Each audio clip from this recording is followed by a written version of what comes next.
Hey, happy Monday. This question that's come in about constant comparison in families and how to deal with it. So, the first thing I gotta say is if other people are comparing you to someone, are you also giving in to that comparison? Are you also deep down believing that someone is better than you because they have something that you don't? Or does someone else having something give them an edge over you in some way? Because if you are not fully convinced that each individual is on their own path, and comparison as natural as it is just doesn't make sense, because each individual is on their different journey, and we're mostly comparing our internal realities with other people's external realities. In comparison, it is very rare to know every single thing about another person's life when a comparison is being made. And that's not to say that everyone's life has bad bits. It is about accepting that someone has something that you don't, and that is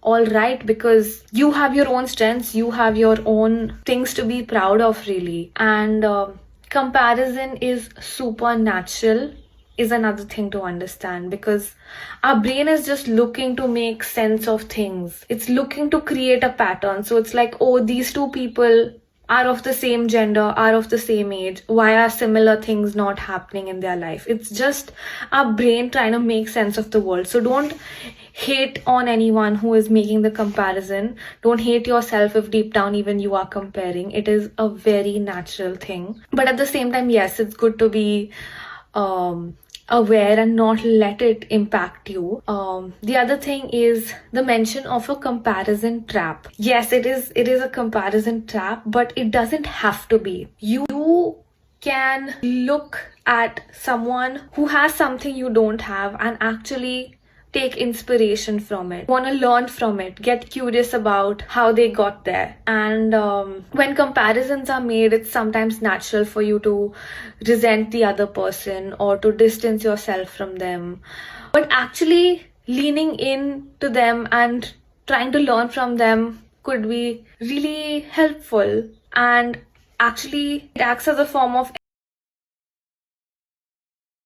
And the last thing I got to say is, please explain to the people around you who are making these comparisons how it is impacting you negatively, and why it's really not helpful for you. So request them to stop and set boundaries if you need to. It's hard to set boundaries with family, I know, but if it is constantly reinforcing a thought that you want to break out of, or it's constantly reinforcing a belief that is not serving you and you're trying to think differently, create a belief that is serving you better, then it is something that must be done. Because with family also comes people that we look up to, people that we are prone to easily believing things that they say, like our parents. And that's not wrong for us to believe what they say, but we know that sometimes it's not the most helpful for us. I hope this helps.